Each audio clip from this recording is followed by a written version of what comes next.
All right, let's dive into what has to be one of the most dramatic turnarounds in modern cricket. We're talking about how England finally, and I mean finally, broke that long, long curse and actually won a test match in Australia. You know, for any English cricket fan, this number, it's been like a ghost, just haunting every single tour down under.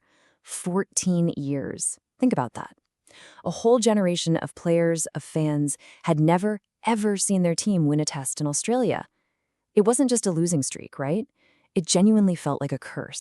And just to really get a sense of that frustration, picture this. We're talking 3.5 full tours, a staggering 18 test matches played, and not one single win. Zero. Every single series would start with all this hope, and every time it ended in just bitter disappointment. So coming into the 2025 tour, the question was pretty simple. Was this just going to be more of the same old story? So, the stage is set. It's the legendary Melbourne Cricket Ground, the Boxing Day test. The perfect place for a curse breaker, right? But here's the thing. This wasn't just any cricket match. Because the main character in this whole drama, it turned out to be the pitch itself. And boy, was it about to unleash some absolute chaos. I mean, you don't have to take my word for it. Former England captain Michael Vaughan, well, he didn't mince his words. He called this devilishly seeming surface a joke. A joke. That tells you pretty much everything you need to know, doesn't it? This wasn't just a tricky pitch for the batters. It was borderline impossible. The ball was moving all over the place, totally unpredictable. And yeah, the first inning scores absolutely proved it. This chaos, it was an equal opportunity employer. Australia got skittled for just 152. And then England came out and did even worse. They were bowled out for 110. The conditions just completely leveled the playing field. This game wasn't about scoring beautiful, flowing runs. Nope, this was all about survival. So, with the match hanging in the balance like that, it was all going to come down to the second innings. And this is where England's bowlers, after struggling for so long in Australia, finally grabbed their moment and just flipped this entire match on its head. And when the Australian second innings started to unravel, man, it happened fast. England's captain, Ben Stokes, brings himself onto bowl and bam, he strikes almost immediately. That was the trigger. Braden Carse finds his rhythm, and all of a sudden, key wickets are just tumbling, one after the other. Australia went from looking pretty solid at 61 for 2 to 83 for 5 in what felt like the blink of an eye. They were eventually all out for just 132. So who were the heroes here? Who were the architects of this whole collapse? Well, of course, you had Ben Stokes. He was the catalyst, just like he so often is. Then there was Josh Tongue, who just kept the pressure on with some really tight, disciplined bowling.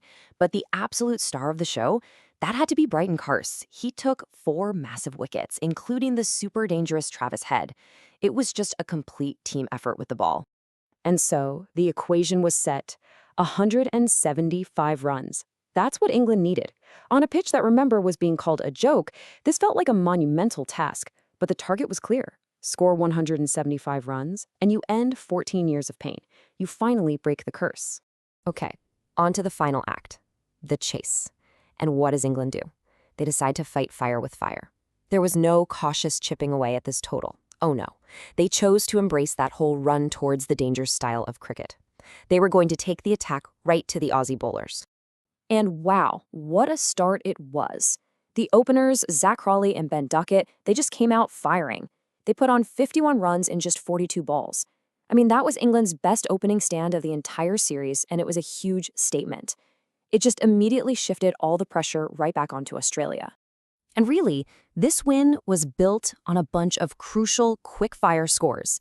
You had Jacob Bethel with 40, Crawley with 37, Duckett with 34. See, no one even got a half-century.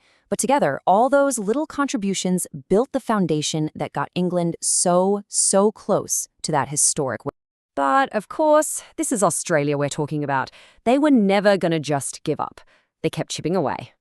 With 63 needed, Crawley's out. Then, with 38 to go, Bethel falls. The nerves really start jangling when Joe Root gets out with only 17 needed. And then, the big one. Ben Stokes, the guy who's England's insurance policy in these tight spots, he gets out, and there are still 10 runs to get. So this is it. This is the ultimate question. After 14 years of waiting, after getting this painfully close, with your main crisis man gone and the finish line right there in sight, could they actually do it? Could they possibly avoid another heartbreaking collapse and just hold on? And the answer? A resounding yes. The young batsman Harry Brook, he held his nerve. He finished the chase and sealed a famous, long-awaited victory. England's agonizing drought down under was over. The curse was finally broken. I mean, just look at the final scores. It's a testament to what a wild, bowler-dominated game this really was. England, chasing that 175, got there in the end, winning by 4 wickets in a Boxing Day test that is absolutely going to go down in history. You have to understand, this wasn't just another win on the board. This was the end of that crushing 14-year, 18-test winless streak. For a player like Joe Root, this was his first ever test win in Australia after so many defeats. It's a famous victory in one of the most iconic fixtures in all of cricket. Just a truly historic moment in the long story of the Ashes.